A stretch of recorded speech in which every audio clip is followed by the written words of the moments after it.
بسم اللہ الرحمن الرحیم الحمد للہ رب العالمین والصلاة والسلام علی اشرف الانبیاء والمرسلین اما بعد قال اللہ سبحانہ وتعالی فی کتابہ الکریم بسم اللہ الرحمن الرحیم یا ایہا الذین آمنوا کتب علیکم الصیام کما کتب علی الذین من قبلکم لعلکم تتقون۔ ناظرین کرام، السلام علیکم ورحمۃ اللہ تعالی وبرکاتہ۔ سرزمین نجف اشرف، جوار امیر کائنات سے حیات مصطفیٰ کی خصوصی نشریات پروگرام فیضان رمضان لے کر آپ کا میزبان احمد سلیم آپ سب کی خدمت میں حاضر ہوں۔ امید کرتے ہیں کہ آپ سب بھی صحت و سلامتی کے ساتھ ماہ مبارک رمضان سے مستفید ہو رہے ہوں گے۔ ناظرین کرام، آج ہم جس ٹاپک پر گفتگو کرنے جا رہے ہیں وہ ہے فضائل امیر المؤمنین علی بن ابی طالب و مصائب امیر المؤمنین علی بن ابی طالب، جس کے لیے آج ہم نے اپنے اسٹوڈیو میں دعوت دی ہے حجت الاسلام والمسلمین علامہ شیخ منظور حسین شہیدی۔ آپ حوزہ علمیہ نجف اشرف کے استاد بھی ہیں۔ قبلہ السلام علیکم ورحمۃ اللہ وبرکاتہ۔ قبلہ آپ کا بہت شکر گزار ہوں کہ آپ یہاں تشریف لائیں اور ہمیں رونق بخشے۔ پروردگار عالم آپ کی اس عبادت کو اپنی بارگاہ میں قبول و مقبول فرمائیں۔ الہی امین۔ آپ کا بھی بہت بہت شکریہ، آپ نے وقت دے دیا۔ قبلہ وقت کے دامن میں گنجائش نہیں ہوتے ہمارے پاس، تو میں بلا مقدمہ اپنے موضوع کی طرف بڑھوں گا۔ تو میں آپ سے یہ جاننا چاہوں گا کہ امیر المؤمنین علی بن ابی طالب کے فضائل مناقب بہت سارے ہیں۔ کیا یہ امیر المؤمنین کے فضائل و مناقب صرف اہل بیت کے چاہنے والے ہی معتقد ہیں یا دوسرے مسالک کے لوگ بھی امیر المؤمنین علیہ السلام کے فضائل و مناقب کے معتقد ہیں؟ ذرا آپ اس پر روشنی ڈالیں تاکہ آپ کے علم سے سامعین مستفید ہوں۔ اعوذ باللہ من الشیطان اللعین الرجیم، بسم اللہ الرحمن الرحیم، الحمد للہ لأہلہ والصلاة علی اہلہا، اما بعد فقد قال اللہ تعالی فی کتابہ المجید وفرقانہ الحمید وہو اصدق الصادقین وقولہ الحق۔ بسم اللہ الرحمن الرحیم، هل اتى علی الانسان حین من الدہر لم یکن شیئا مذکورا۔ ناظرین کرام، چونکہ واقعاً وقت بہت ہی کم ہے تو لہٰذا برادر عزیز نے جو سوال کیا بہت ایک اہم سوال ہے۔ ڈائریکٹ سوال کے جواب دینے کی کوشش کروں گا۔ واقعاً یہ سوال جو ہے فطرت میں، عقل میں ابھرنا چاہیے، چونکہ علی بن ابی طالب علیہ السلام کے فضائل و مناقب و محاسن اگر ہم قرآن کا مطالعہ کریں یا مختلف دوسرے مسلک و مکتب کی کتابوں کا مطالعہ کریں تو یہ حقیقت ابھر کے سامنے آ جاتی ہے کہ علی بن ابی طالب علیہ السلام کے فضائل کی تسلیم، اعتقاد فضائل امیر المؤمنین علیہ السلام صرف شیعوں کے ساتھ، مکتب اہل تشیع کے ساتھ مخصوص نہیں ہیں، بلکہ میں یوں کہہ دوں کہ فقط بعض خوارج و نواصب کے علاوہ باقی تمام مسالک، سارے مسلمان جتنے بھی مکاتب سے تعلق رکھنے والا ہو، سب مولا کائنات علی بن ابی طالب علیہ السلام کے فضائل اور مناقب و محاسن کے قائل ہے اور اعتقاد بھی رکھتے ہیں۔ اب سوال یہ ہے کہ باقی مکاتب کے علماء اور دانشوروں نے مولا کائنات علی بن ابی طالب علیہ السلام کے فضائل و مناقب کیوں بیان کیا، کیوں نقل کیا؟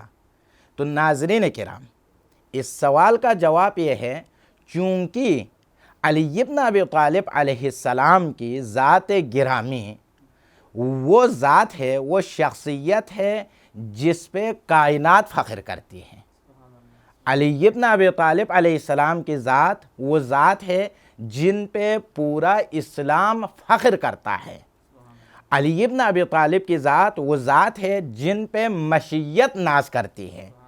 رب کائنات نے علی بن ابی طالب علیہ السلام کو وہ مقام عطا کیا کہ اپنی رضائیت مرضی خدا کا مالک کل بنایا ہے تو وہ علی بن ابی طالب کی ذات گرامی ہے۔ درست، علی بن ابی طالب علیہ السلام کی ذات گرامی، یہ کس نے کہا مرضی خدا کا مالک ہے؟ میں نہیں کہہ رہا ہوں، قرآن یہ کہہ رہا ہے کہ بسم اللہ الرحمن الرحیم وَمِنَ النَّاسِ مَنْ يَشْتَرِي نَفْسَهُ ابْتِغَاءَ مَرْضَاتِ اللَّهِ وَاللَّهُ رَؤُوفٌ بِالْعِبَادِ۔ تو اس آیت کا نتیجہ یہ ہوا ناظرین کرام کہ مولائے کائنات کو رضائیت خدا کا مالک بنایا۔ اب تمام علماء مکاتب، چاہے وہ اہل تشیع سے تعلق رکھنے والا ہو یا اہل تسنن جو کہ ہمارے برادر بھی ہے، جز بھی ہے، ان کے مسلک سے تعلق رکھنے والا ہو، تمام علماء کے نزدیک یہ قانون کلی بن گیا کہ اگر کوئی انسان بھی مرضی خدا کو حاصل کرنا چاہتا ہو، رضائیت الہی کو حاصل کرنا چاہتا ہو، تو ان کے لیے ضروری یہ ہے کہ پہلے علی بن ابی طالب کی مرضی کو خریدے، پہلے علی بن ابی طالب کی رضائیت کو حاصل کرے۔ کیوں؟ کیونکہ رب کائنات خود کا وعدہ ہے کہ میری رضائیت کا مالک علی بن ابی طالب کی ذات ہے۔ ایک اور میں جلدی گزر جاؤں، اب ٹھیک ہے رب کائنات نے علی بن ابی طالب علیہ السلام کو اپنی رضائیت کا مالک بنایا۔ سوال یہ ہے ناظرین کرام، رضائیت الہی کی عظمت کیا ہے؟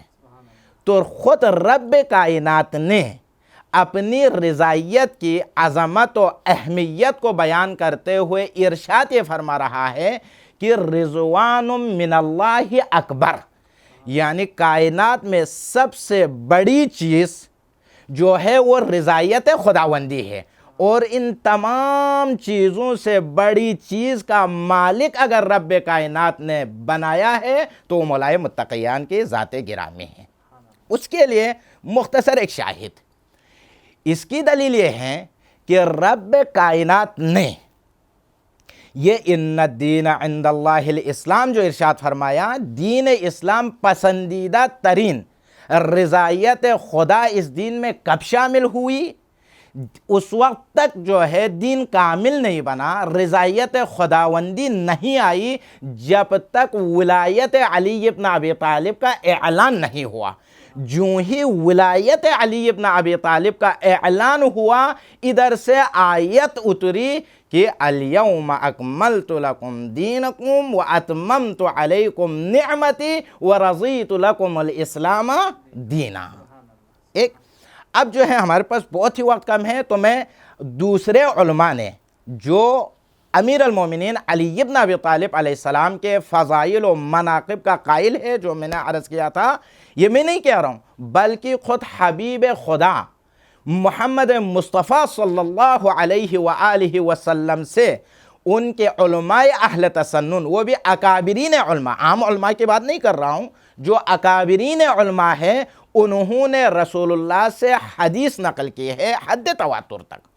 وہ حدیث کیا ہے کہ قال رسول اللہ صلی اللہ علیہ وآلہ وسلم ان اللہ تعالی جعل لأخی علی بن ابی طالب فضائل لا تحصى۔ رسول اللہ یہ فرماتے ہیں کہ میرے بھائی علی بن ابی طالب کے لیے خالق دو جہان رب کائنات نے ایسا مقام اور ایسے فضائل و مناقب سے نوازا، عطا کیا، اگر پورے جن و انس لکھنے بیٹھ جائے تب بھی علی بن ابی طالب کے فضائل کو شمار نہیں کر سکتا۔